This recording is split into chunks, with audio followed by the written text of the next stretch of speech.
Hey guys, welcome to Boxing Squared for boxing news and views from around the internet.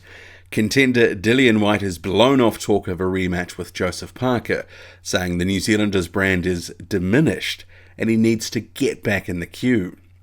As we know, White and Parker fought in July 2018, with the Brit emerging the winner in a fight that included a knockdown for Parker, which was caused by an accidental head clash. Since then, Parker's promoter David Higgins has made much of that head clash, as well as other fouls and the officiating, and most recently saying because White is not mentioning Parker's name, it means, and I quote, "they are running the other way," knowing that without officiating errors, Parker would have overcome and beaten him. To me, that's an admission that he's scared of Joseph Parker. Higgins, he's called for a rematch on the same terms as the first fight as soon as possible if Dillian White does not face Anthony Joshua in April. So what I'll do now is I'll get to Dillian White's quotes as well as Eddie Hearn's thoughts, and then on to my own. Buckle in. Let's go. So Dillian White has told the New Zealand Herald, "Parker's still in the top 10, so anything's a possibility. But right now you have to join the queue. There's a whole list of people waiting to beat me up. At the minute his brand is a bit diminished, so there's no point in me fighting him. But 2 or 3 wins in the heavyweight division, and you're right back." White's promoter Eddie Hearn says anyone who knows Dillian White knows he doesn't duck anybody. He could be standing by for a fight for Anthony Joshua, but he's choosing to rematch Dereck Chisora. The Parker rematch would be a great fight. It was a great fight first time around. Ultimately, Dillian wants a shot at a world title, so that's where he's looking at the moment.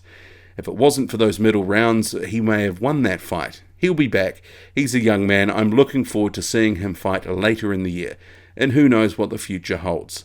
I don't feel like anyone thought Joseph Parker won the fight, so in that respect, it wasn't controversial. It was a close fight, and the ending was thrilling. I see Joseph Parker in and around this division for a long time, and if you do that, naturally you're going to be in fights like Dillian White. And Eddie Hearn continues, after the Anthony Joshua fight, Higgins wanted a rematch with Joshua. After the Dillian White fight, he wanted that rematch. Being as young as Parker, if he continues to stay in the game and continues to win, all those fights are going to come full circle. I think he should have a good win later this year and then maybe go box in America as well. It's a vibrant market. He can take his time. He gambled on the Dillian White fight because if he won it, it would have put him straight back in a position for a world title. But he didn't lose anything in that defeat. He showed a lot of heart. I'm excited to see Joseph Parker back. He's a guy who's proven he's willing to fight the best. After the Anthony Joshua fight, he didn't have to take a fight like Dillian White, but he wanted to because he believed he'd win. Okay, so there's certainly a bit to unpack from all that, but the overarching message is clear. Forget about the rematch for now. You can rebuild and we can do it all again, but further down the line.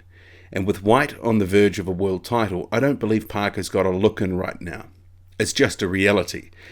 It's a rematch, though, that Parker, he could certainly win, even now, if he made some adjustments and worked to his strengths.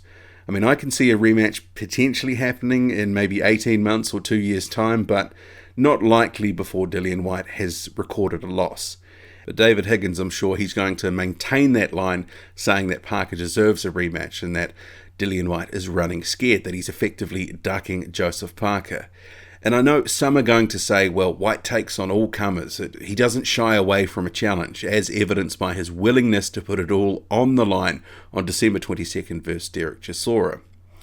But my take on that situation is White is willing to take on all comers if it makes business sense. And that's why he's taken this Chisora fight, for money, plain and simple. He didn't need to take this rematch now, and it always would have been there. But taking it now, when both are coming off career-best performances, it's going to ensure they can maximise the money to be made from a rematch. It is a calculated risk as well, because nothing is guaranteed in boxing, but many believe that White has gotten better, and winning more decisively the second time around will improve his stock.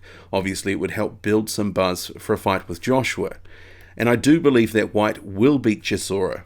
And the talk of bringing in David Haye and, having a new and improved Chisora 2.0, all that sort of stuff, I think it's more to sell the fight. It's a bit of a gimmick. He's got a lot of miles on the clock, and, that was a good performance knocking out Carlos Takam, but we have to remember he was taking a beating in that fight. And some people are saying it was a lucky punch, but I don't believe that. He waited for his opportunity, he countered, and Takam, who was gassing, he got clocked by that shot, and Chisora got a good win there. We've got to give him full credit for that. But I don't believe where he's at the moment is going to be enough to beat Dillian White. And sure, we're going to see on the night. But that fight, it is about money. And if it wasn't about money, White would have taken on Luis Ortiz, who accepted White's challenge to fight him in the UK. Or he would have taken on Dominic Breazeale, and both guys were in the mix for that fight. But ultimately, Eddie Hearn said that they were going with the Chisora fight because it was a business decision. In translation, that means they make more money from it, and Hearn's been open about saying that. And the Parker fight in July, it was also a business decision. At that time, White had been ordered to face Luis Ortiz by the WBC, and he'd also been ordered to face Kubrat Pulev by the IBF. But he went chasing the money, and he's done so again for December. And I'm building to a point here, so there's no need for massive missives and rants in the comment section about why White faced Parker and not Ortiz or Pulev. I remember very clearly what I'm building to is at the end of the day, boxing is a business that's masquerading as a sport. And White's comments about Parker's brand being diminished, it speaks to his view that an immediate rematch won't necessarily do as well. There potentially won't be as much interest. And he says Parker needs to go away, build himself back up with good wins to get the rematch. White's comments about Parker's brand being diminished, they do run counter to statements from Eddie Hearn, who was finessing the situation, saying Parker's stock and reputation are still intact, he's fighting the best, yada yada, all that sort of stuff. He was really sort of turning it on there. And I believe he's positioning it that way because Parker may well end up coming to fight in the UK or the USA on one of his cards, and sometime soon. So it makes sense to talk him up. But I believe beyond boxing fans, you and I, if we're going into the real casual fan here, Parker's stock has taken a bit of a dive.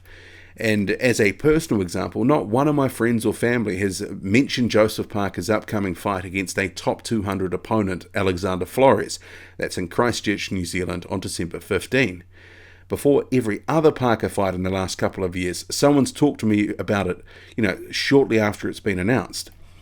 The fact that they've come back to New Zealand at all, after saying that Parker likely wouldn't be campaigning again in the country, it speaks volumes. They clearly couldn't get what they wanted overseas, couldn't get the money for a fight in the UK or the US that they were after. So they've defaulted back to New Zealand to run a pay-per-view event in Christchurch where they're hoping to get thousands through the gate. Parker and his team have made a business decision to come back to New Zealand.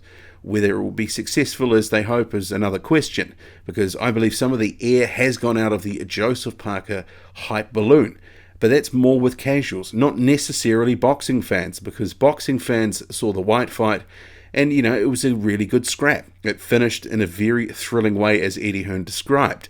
So a lot of people, including myself, want to see Joseph Parker again in these big fights. But, casuals, after a couple of losses, some of that, they can just walk away, and that's just what happens in boxing. It's very fickle. But the what next for both guys, it's going to be dictated by risk and money. Parker is not sitting in the same spot as Dillian White is right now. And he does need some eye-catching wins to really get his stock back where it needs to be, especially if he's going to challenge again for a world title, or even get in the conversation for a world title. And should White get past Chisora and Joshua ends up fighting Wilder, the what next for White, it's also an interesting question. I mean, perhaps by then he will have locked up the WBO mandatory challenger spot. And in that case, you may actually see him opt for a couple of tick-over fights until he gets his shot, a couple of stay busies.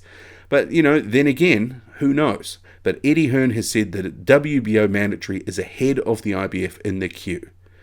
So, if he's in position, they just may take a conservative approach. But if the money is right for a fight that they do like, they could well jump into that as well. I also noted from Eddie Hearn's statements, with a bit of a wry smile, the mention of David Higgins demanding rematches after both of Parker's losses. It actually got me thinking. He's had 3 fights in the UK, Hughie Fury, Anthony Joshua, and Dillian Whyte. And on each occasion, Higgins has raised concerns either before or after the fight relating to either referees, officiating, or, similar related issues. There's been niggle, all that sort of stuff that's come up. Some of the concerns have been valid, but others, it can end up coming off as sour grapes and excuses. And I'm sure Parker doesn't want to develop a reputation for being full of excuses, because we have seen a bit of that. And another example is often Kevin Barry is, on the rinse and repeat cycle before every fight, talking of, what Parker is doing in the gym. I've never seen him do this in the gym before. He's working as well as he ever has, better. He's going to perform. You're going to see this, you're going to see that. Yet it really hasn't come to fruition in the ring. And we often hear from Barry after the fights that, he can't throw the punches for Parker, etc. But, then the same sort of statements get wheeled out the next fight. So they've got to watch some of that stuff, because they don't want to get known as a team that is always full of excuses and complaints when things don't go its way. Sometimes these losses, you just do have to take them on the chin and move on, and fully move on. Not months later bring up, rematch, when obviously people aren't thirsting for it right now. Before Higgins came out, no one was beating a path to Dillian White's door and demanding a rematch. I mean, there was a bit of talk of it at the time, but it had subsided. But I do believe, in part, some of the statements from Higgins were designed to throw out a bit of, controversy into the media to try and get a few more eyeballs on Parker's upcoming fight. Because there hasn't been a lot of people talking about it. Not a lot of people are talking to me about it. And that's been unusual, as I said, from my experience. But we'll have to see how that goes. But the next 6 to 9 months, it's going to be an interesting time for both Dillian Whyte and Joseph Parker's careers. Whatever happens, drop a comment, loud and often, hit like, hit subscribe, follow me on Twitter, boxing_squared. I'm out.